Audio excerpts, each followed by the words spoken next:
Холодной ночью с 14 на 15 апреля 1912 года в радиоэфире над Атлантикой раздается сигнал СОС.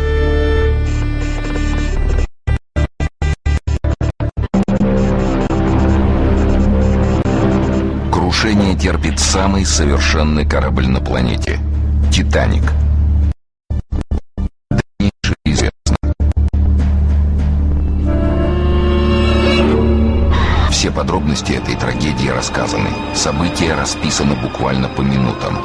Казалось бы, в истории гибели корабля больше не осталось тайн. Но это не так. Мой отец Кучиев Мурзакан Бибоевич, по-русски Михаил Иванович, в 1912 году поехал в Америку на заработки и попал на корабль «Титаник».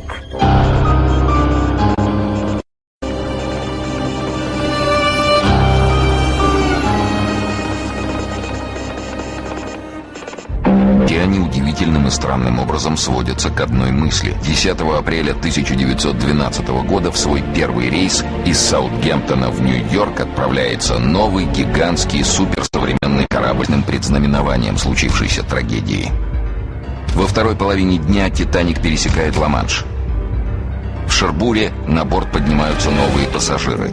Среди мужчин в цилиндрах и котелках выделяется черноволосый юноша в кавказской каракулевой шапке. Он поехал в черкеске, в кавказской форме. В Америку поехать. Только в Америку. На заработки. И вот он купил билет и сел в «Титаник». Другу мать.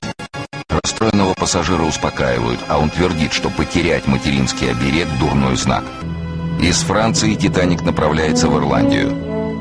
Здесь на борт погружают 40 тонн картофеля, 12 тысяч бутылок минеральной воды, 7 тысяч мешков кофе, 35 тысяч яиц и одну египетскую мумию. 885 членов экипажа, 1316 пассажиров, всего 2201 человек. И среди них подданные Российской империи.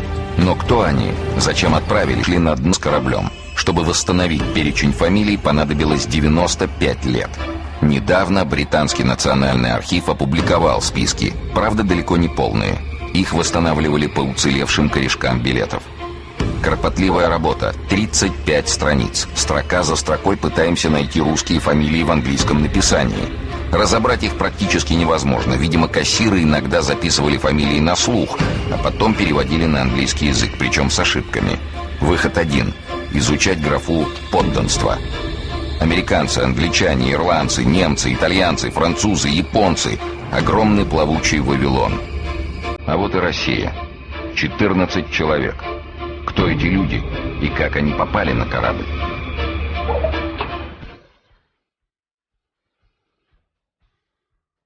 Купить билеты на «Титаник» невероятно престижно.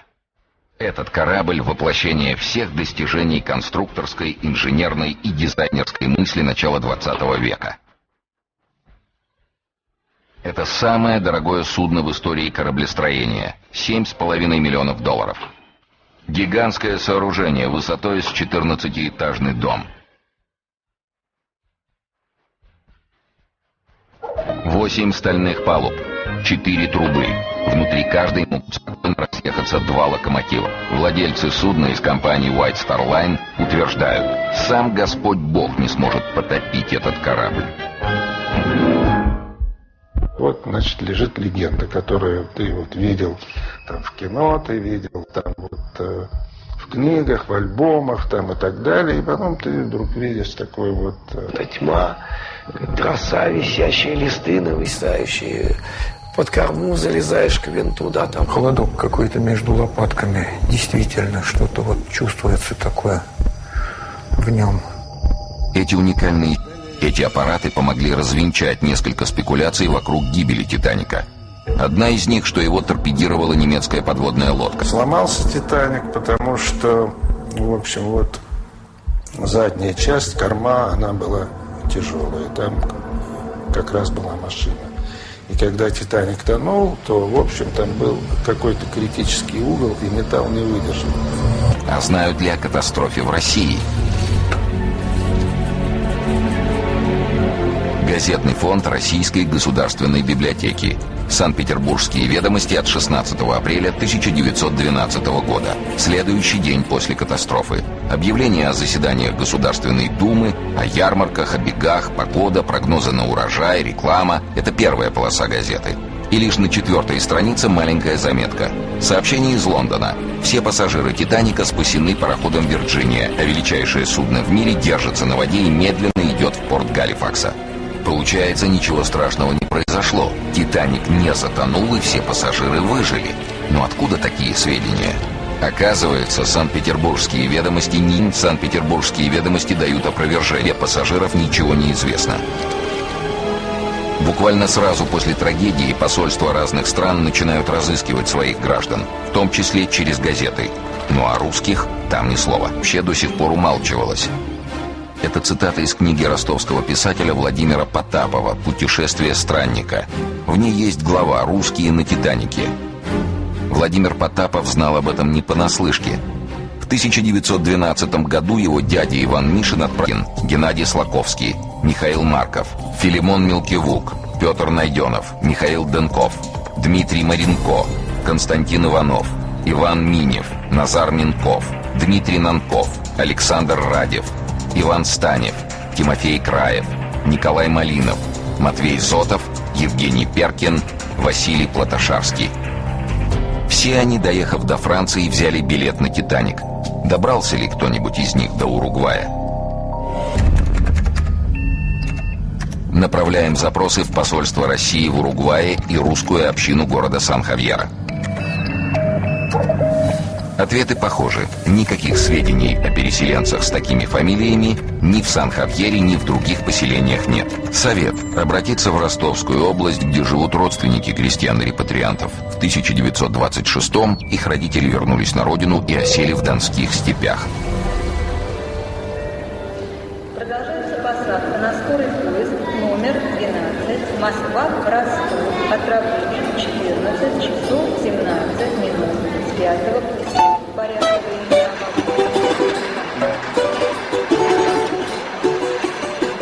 Появляется надежда найти потомков русских пассажиров, севших на «Титаник» 100 лет назад.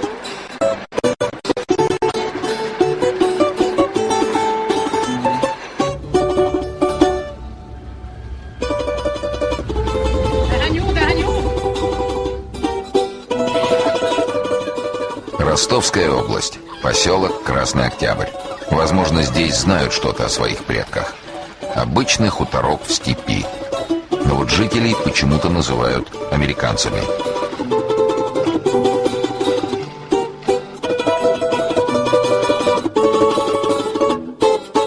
Дедушка с бабушкой наши переехали со Ставропольского края в Америку. Эмигрировали. Вот. На Уругвай.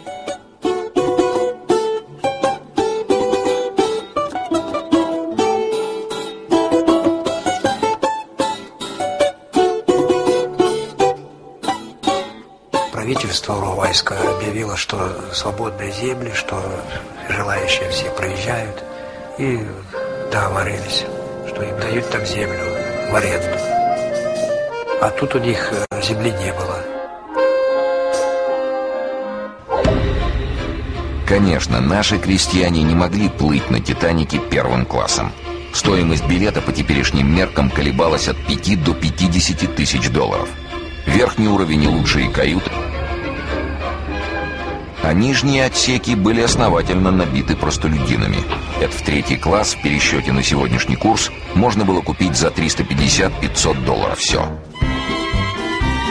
Каюты, изолированные прогулочные палубы, курительные комнаты, чистое белье, обед из 3 блюд, музыка, удобные места для отдыха. Маме 3 года было, когда ее туда везли. И вот они поехали к хорошей жизни. Приехали там, трава, степи. Уезжали за океан налегке. Только сумки с личными вещами.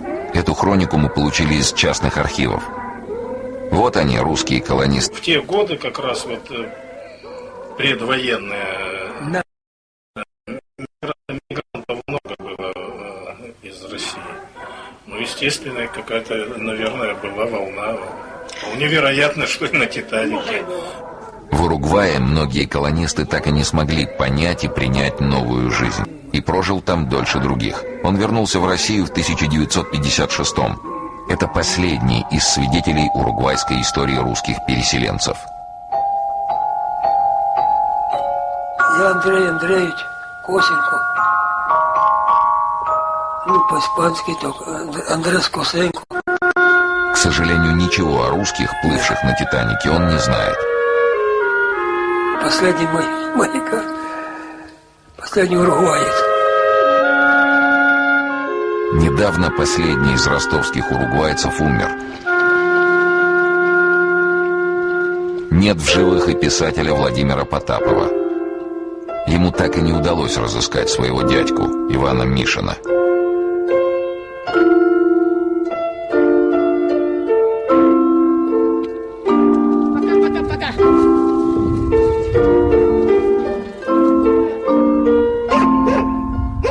Вот здесь стояла Роза и Джек, вот он нос, вот здесь они. Мол, эту картину, когда узнал о существовании в России аппаратов «Мир».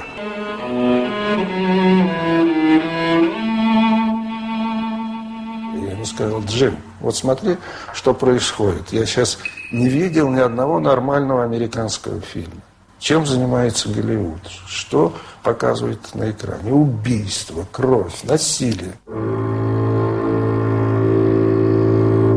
Люди от этого устали. Покажи жизнь. Покажи, вот как тогда, в 1912 году, люди плыли. Пассажира третьего класса по имени Джек Доусон. На корабле он работал кочегаром. Его бабушка была родом из Одессы.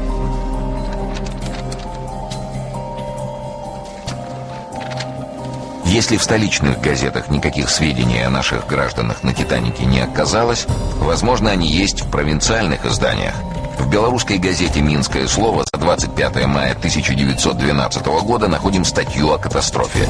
Опубликован список русских подданных, погибших при крушении. Симон Литман, Зельман Злаковский, Гарри Корн, Симон Вайсман, Якоб Кук, Лесли Гелинский, Насан Гольдшмидт, Иосиф Мурдлин, Вульф Спектор, Абрам Гермет, Самсон Абельсон, Самуил Гринберг, Зелина Кантер, Ольнер Ушер, Абе Виллер и Иосиф Антвилла. Почти все фамилии в этом списке еврейские.